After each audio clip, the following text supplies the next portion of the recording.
Look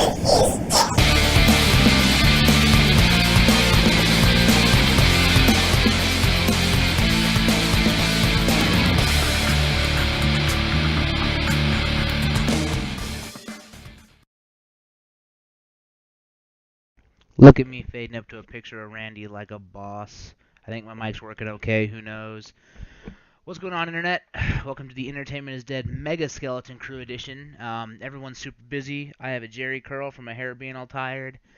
Um, and Mr. Bradford and I, I'm Tom, at Thomas Winkley on the Twitters. With me is Mr. Randall Bradford at Ramcon 5000. Hello, hello.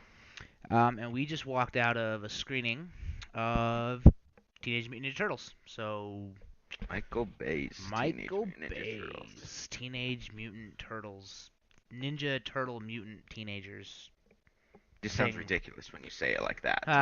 Hey-oh. But we did. So, you first, man. You first. You go first. Okay. I am a huge Turtles fan. I have been since I was little. This is my Raphael from when I was a little kid. I've held on to. Raphael's the coolest. However, Nah. going into this movie, reading the script and everything, seeing the trailers, I had very, very, very little expectations for it, and I didn't hate it as much as I thought I would. When I say that, I mean that there were definitely some problems with it, some inconsistencies, some lazy film editing, making, whatever you want to call it. Um, but it had its high points too. I didn't hate it as much as I thought I would, but I still would only give it like a 6. See, and that's impressive. That's actually a higher rating. So I had a conversation with some of the Big Scenario about guys after, via text. They were kind of asking me some questions because some of them didn't go, and they were like, "What, scale of 1 to 10, go?" And I was like a soft 5. Right. And it depends on what scene I'm referencing. I think as a whole, like it was really like Lucas pointed this out. It's torn between being a kids movie and then helping the fans out. Like we almost did a disservice to ourselves by being so angry about the alien thing and like all the Twitter rage. I almost feel like they tried to cover that. Like, well, okay, we'll lean towards the fans, but we've got to keep it kid friendly. And so there was weird like sexual innuendos that didn't really fit with some stuff. And Right. then I don't know. It was odd. It was It was odd. odd. There was inconsistencies, and I honestly feel that when the turtles were on screen, the personalities of the turtles came across. Mikey was funny, Raph was the badass, Leo was trying to be the leader, Donnie's the tech guy, and all that came through. But when April and Vern were on screen, I was like, I don't really care. Get Right. back to the turtles. And my biggest complaint, and I already kind of said this when we were there, but the turtles, the ninja part didn't come across. Yes, they had weapons. Yes, they obviously knew ninjutsu or karate or whatever you want to call it. But the fact that the only reason the turtles were hard to fight was because they were 6 feet tall and super strong. Which didn't Like, work for me. right, And I don't want to join the bandwagon and harp on how the turtles looked. They looked how they looked, but the turtles being super giant kind of weirded me out a little bit. I don't know. It The pacing was really good. It moved right, quickly. For an hour and a half film, it blew right through the story. Yeah, there were a lot of really basic plot devices that were just too basic for my own good, but it it wasn't as bad as I thought it would be, but it wasn't as good as it could have been. I think is the best way I can describe it. Hence why the soft right. 5 for me. Like it with all the hate and the naysaying, much better than anticipated for me. I was like, oh yeah, hey, there's some stuff I like. There were moments that I laughed. Um, I had some good moments. There were some really, really, really stupid plot things that you're like, what? Wait, what just happened? Yeah, and And didn't you just copy that from other movies? right. I mean, I think some of the tweets I can read. Lucas's tweet was, "If you've seen the Amazing Spider-Man movies, then you've definitely seen then you've seen Turtles." There was a lot of very basic superhero plot delivery items and some stuff about those that just didn't make a whole lot of sense. Right. Um, And what? I think that's also where they might have tried to because I mean, superhero movies are big right now, and they've been received very well right now, you know. And I think that they tried to tap into that while still keeping it to the kid humor that they had tried Right. to do, and they didn't do it well enough. And I think it would have been better if they had gone either the PG route or the PG-13 route, but because they tried to intermix that all, it just didn't come across properly. And it's upsetting to me because Nickelodeon, the actual series on Nickelodeon right now, is awesome. Hands down, one of the best turtle cartoons that we've had, in my opinion. Granted, the 80s one will always resonate with me because that's what made me fall in love with them, but I love the one on Nickelodeon right now, and this didn't even deliver like that did, Right. you know? And Shredder was way too over the top for me. Seeing. Like, Go ahead. Go ahead. Go ahead. I was just gonna say Shredder, and you see it in the previews, but he's mainly a suit. And that bugs me because Shredder isn't a suit. Shredder is just awesome by himself. And the fact that he's a suit more than he is an actual warrior, at least what came across in this film, bugged me. Because I wanted good old Shredder like I'm not scared of you turtles, I'm not scared of you mutants, I'm not whatever. I'm gonna take you on and I'm not gonna shy away from it, you See, know? and that was the part for me that I really kind of enjoyed a lot of Shredder. I thought the costume did a really good job of futurizing Shredder, but making him look like Shredder. Like it was probably the biggest piece of the movie to me that felt like Ninja Turtles. It felt like Right. something I recognized. That being said, some of the other stuff about the suit that I don't want to spoil was dumb as shit. On It might have involved magnets. That I didn't dig. You know, I think they could have done like the full metal body armor without all the extra tech crap, and he could have been just a super rad ninja that fought these giant Well, let him turtles. have the tech crap because we're in the modern day, but then let Donnie, the tech turtle, disable it somehow and let him just Yeah. be the Shredder that we know. Like, do that little tip of the hat to the fans of he had his suit because we're in the modern age, but then he went back to what made him Shredder. He went Right. back to the ninjutsu that he knows, you know. And I do have to say the turtles, they were giant and bulky, but I liked that they had different masks. I liked the fact that they had their personalities were in just the way they looked themselves, you know. And I Mhm. really liked that aspect of it. Yeah. But then there were other things like really April. I felt like the only reason I didn't like April. I could have gone the movie with much less April and more turtles. Right. And I think they tried to use her as a plot driver and failed a little bit. The only other thought I had is, and I don't want to compare it to the comics, but I kind of have to, is I feel they could have taken a lead from the new comic run to drive the way the technology is utilized. You know, Right. in the comics, for example, have you got to the Gang War fights, the Gang War? So Uh-huh. you've seen where they have the scientist buddy that's buddies with Donnie that gives him like the metal glove, right? That sucks up technology, right? That pulls Right. the magnet thing. They could have done something with that. Like I feel like they gave Donatello all this tech and used a very small amount of it, but then Shredder was this super mega robot thing, and I they could have played with that a little more. The But all thing in I all, wish I they think had kids are gonna done, love it. the kids will love it. I was sitting next to two little kids and they were laughing through the whole movie.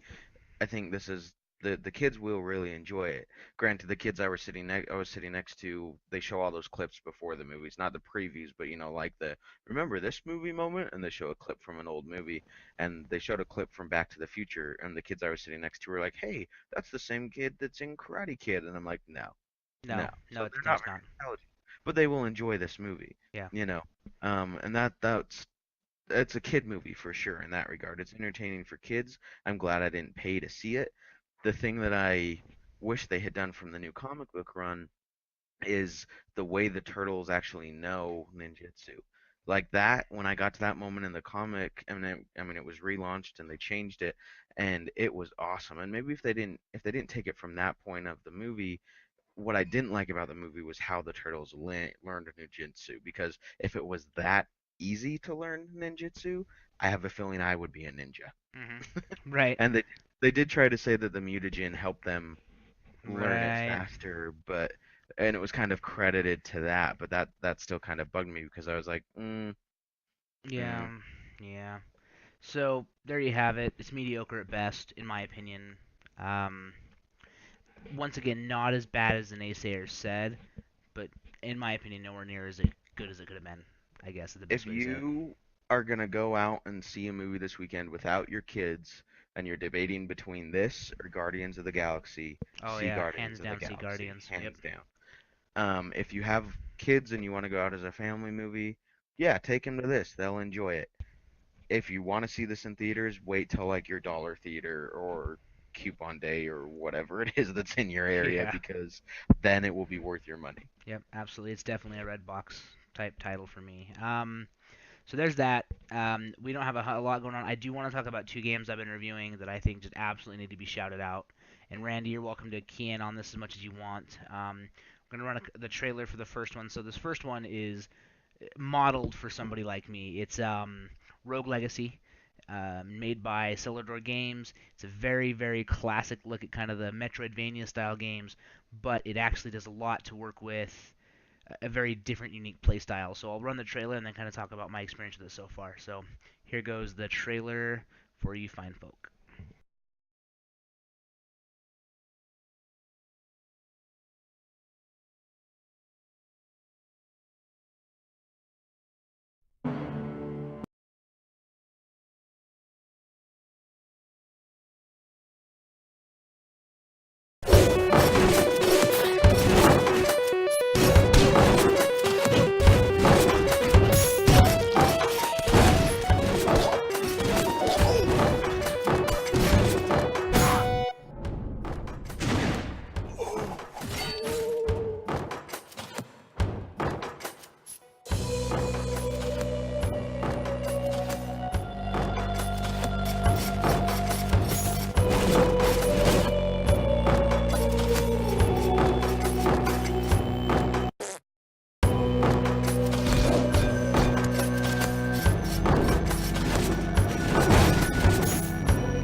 So there you have the Rogue Legacy amazingness. Sorry about the weird switches there.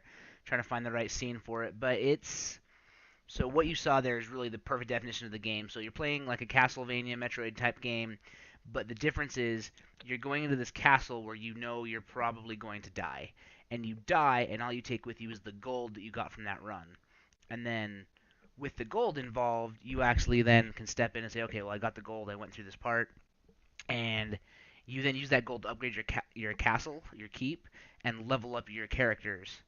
And then you pick a member of your basically of your ancestry to go next, and each they're randomized. So, my favorite one I posted on Instagram was it was a Lady Chun Li, and she was her character traits was she was gay, and so you can look at your little character card, and all it said is she likes the ladies. That's it. And you're like, oh, she likes the ladies. That's funny. That's classic stuff.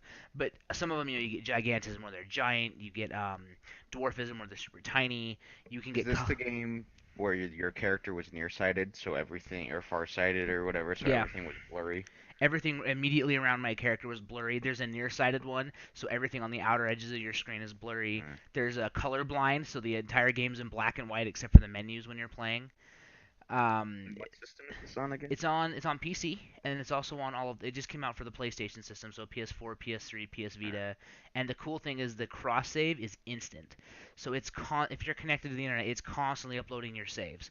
So within minutes, I turned off my PS Vita, walked over to my PS4, picked up the controller. It said, "There's a better version of your save. Download." Yes, and I started playing right away from the point I left off. It also That's cool. it also saves the lineage of everybody that's died, so you can actually go back through all the pictures of every single character that's died, trying to get through this castle. And I'm like 44 people deep, and I just beat the first boss. Oh So wow. there are some speed runs online of people doing it in like 18 to 20 minutes. I don't know how. I've been playing for like 6 hours, and I just must be really terrible because but it's a blast. It's super fun, and if anything from the trailer, it's great. It's a lot of fun to watch and play. So check it out if you have any of those systems. It's worth every penny. Super super cool title, and like I said, How if much was anything, it? oh man, 16. I think it's like 16 bucks. Oh, that's not bad. I'm gonna go pull it real quick and make sure I'm not crazy.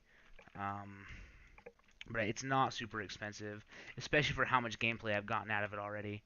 Let's see, PlayStation Network Store. Let's go look. But it's a great title.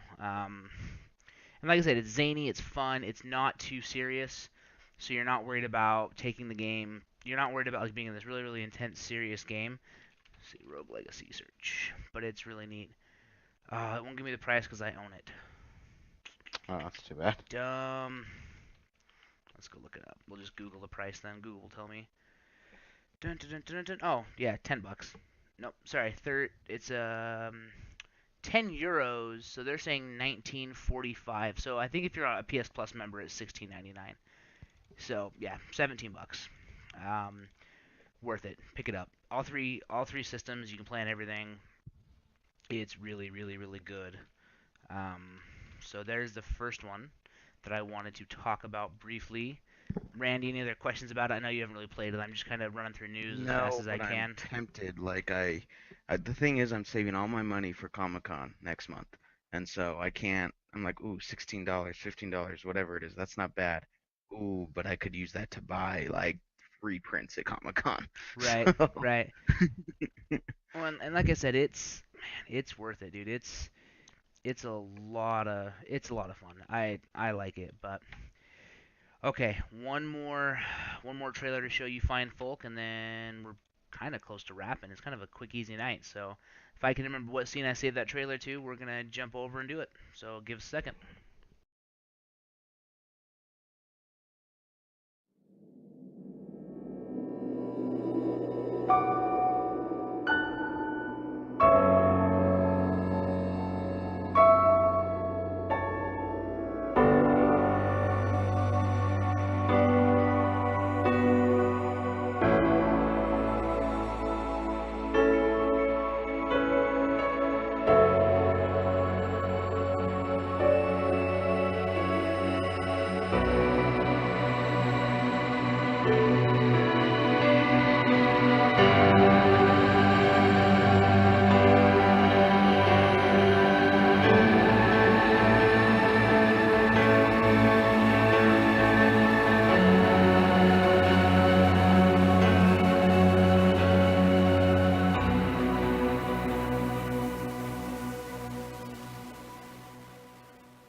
So there you have it. That's the Swapper.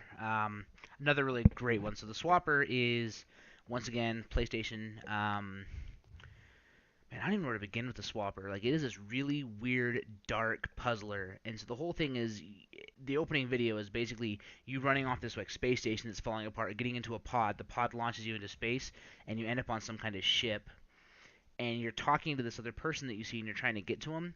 And basically, you create these clones. So if you saw there was like a red laser with an outline of a person, then this thing appeared. So you make clones of yourself, and you make up to four, and then you shoot your soul into the other clone to move to get huh, certain places. But then that leaves the husk of your clone behind you, right? That'll just basically walk and follow you.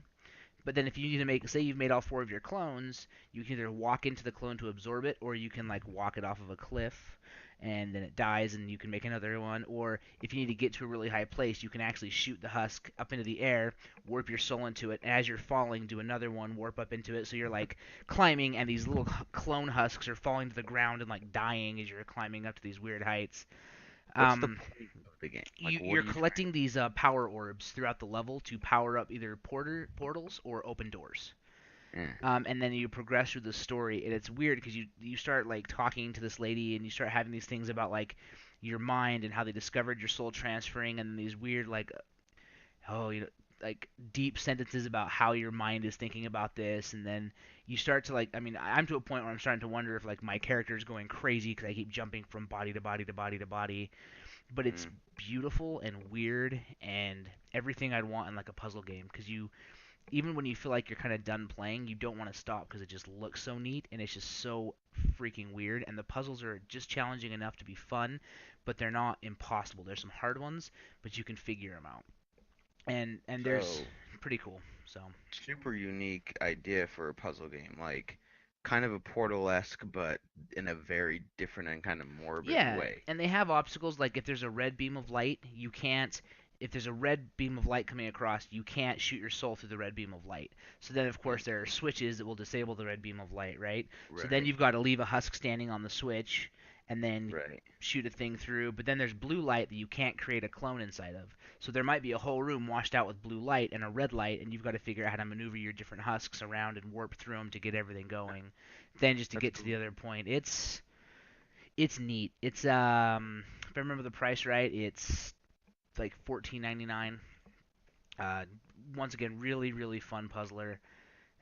I should have recorded a bunch of gameplay. I'll be doing some streams of it this week, just kind of let you see what I've been working on because it's rad. It's a lot of fun, and I'm really stoked on it. So You those are the know, two games I wanted to talk about. I've mentioned it before. I love puzzle games. The one puzzle game though that I still have not ever beat to this day is Mole Mania for the original Game Boy. I hate that game, but I love that game. I I feel go like a back to ROM it. a ROM is in it's time to produce a ROM. Every time I go back to it, I start over, I get to the same exact level, and I just can't figure it out. So I don't know if my IQ's just not high enough or what. But it's a fun game, and puzzle games that are unique like that and will actually, that make you think but also laugh at the same time are the puzzle games that are fun. Yeah, and this one I haven't hasn't made me laugh. It just like has me like hooked with Well, laugh. this morbid That's curiosity because I can't stop thinking like, are they gonna punish me at some point for all these clones I'm technically killing? I mean, I guess they're really not people because they don't have a soul because I'm bouncing my soul around, but I'm just waiting for the game to like turn it on me in some like horrible thing where like I'm they all siph. come back to kill you or Yeah, something. I don't know. It's just so dark and it's And really that's what I cool. mean. I guess by laugh I meant entertain because the idea of having to climb up like this giant tunnel and just using your body like Right. Well, and that as you're sound. and as you're climbing up, you're hearing the bodies fall and kind of crumple as they hit the ground. So you're like,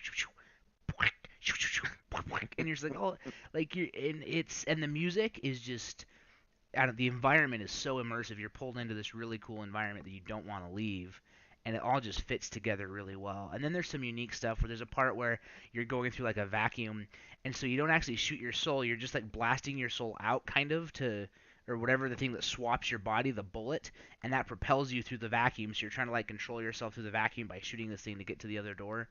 So there's some unique stuff that make them some change up in the gameplay. So you're not just going puzzle to puzzle. That makes it kind of fun. But those are kind of the two games that came out this week on the PlayStation Network that I've been grinding on like crazy. So check them out if you Yeah, got some time. I'm gonna have to because those sound extremely entertaining. I have not played anything for a little while. I went through my Lara Croft run again. I wanted to play SimCity, but I was like, you know what? I'm gonna play some GTA 5 because one of my family members lent it to me, and my 360 isn't working. So How? Okay, I was gonna ask how far you made it, but if your 360 is not working, you probably didn't get it anywhere. So it won't even eject the disc tray. Like it that, tries and then it stops. that's Luckily, oh, there's no game inside it, but I don't know what I'm gonna do because I'm super pissed. it's time to rage quit, man. It's time Right? to rage quit. Please reference episode 3 of our podcast. Um, do you want to tackle the Bioshock news, or do you want it till the Bioshock kids are all on? Well, I love BioShock, and I think we can at least talk somewhat little bit about it. It'll be interesting to play it because it's BioShock being able to play the original BioShock again sounds awesome. However, playing it on an iPad where everything's touch-based or on your iPhone, like I don't know. They say it's the same old game you know and love, but I just don't understand how that's gonna transfer properly, The you only know? the only thing I'm worried about is being immersed in the world of Bioshock. So especially with the heads-up display, they kind of go with a minimalist display, right? Because you've got like your triggers to pull up your different. My gosh, I can't think of the name of them now. Not The vigors, the plasmas. plasmids. Thank you. Right. I'm still on Bioshock Infinite with vigors, but with your plasmids. And so then suddenly they've got to put an icon there or something that you can tap to pull up your menu of plasmids to Right. switch them around. I don't know how that's going to work. I'm down to try it, and I'll probably buy it for the one-time premium price they're talking about, whatever that may be. I am excited though that they're going to do no microtransactions. I think that's just amazing that they're going microtransaction free. So thank you, Yes. 2K. I appreciate it. For sure. But how, like you said, the world, what made BioShock so fun was getting lost in that world. And there were multiple levels where I would just walk around looking at things, you know? Yeah. And walking around on an iPad game, if I have to like drag my finger, I don't know. It'll be very interesting because I feel like some of the beauty of the game is going to be lost. Right. So, And I hope with anything that it does give a chance for people that maybe don't do as much console gaming get to play BioShock and pulls them into that trilogy and brings them into such a beautiful world. But right. excuse me, I do think that people doing that have a very big challenge ahead of them. So we'll see how they pull it off. But so that And is news hey, is maybe coming they'll this year. surprise us. Yeah, yeah. They're optimizing the controls for touch. It'll work on the iPhone 5C, 5S, iPad 4, iPad Air, and iPad Mini with Retina. And it is a really good opportunity to play through, a game that a lot of us love, absolutely love. Um, so we'll see how it goes. Maybe mobile's So, catching up. No. no. No. Don't get me wrong, there's fun mobile games like you just got back into Puzzles and Dragons, right? God damn it, I'm so into that game again. Yes. And you made me start playing it again when you sent me the screenshot of the Joker That card. oh my gosh, that was such a hard fight too. That Joker fight took me like 3 days. Like And he when we had say so Joker, much we health. mean Joker Yeah, like from the Batman. Joker. That Like, dude, P&D man. I love Puzzles and Dragons. So yep, leveling those dragons. All right, guys. Well, that's all we really have. Short night. Like I said, if you end up going to see Ninja Turtles and you disagree or agree with us, comment. Please follow us on the YouTubes. Follow us on the Twitters at EID Podcast. I'm at Thomas Winkley. He is at Ramcon 5000. Tell us what you think about the TMNT if you see it this weekend. If you end up picking up the Swapper, end up playing any games we talk about, hit us up. We'd love to play with you. I've got an outlasting Street Fighter challenge against Snake that's going to be coming down because Ultra launches tomorrow for PC. So there's going to be some of that going on pretty soon here. I still Um, say we stream that fight, I'm and then down. like Yeah, Lance and I can just troll you guys while you fight. I'm down to It'll be stream even that. So we'll better. set that up. But we're always down to play with you guys. Thanks for tuning in. Happy Wednesday. I'm gonna see if I can remember how to turn this thing on to black. Let's see what happens.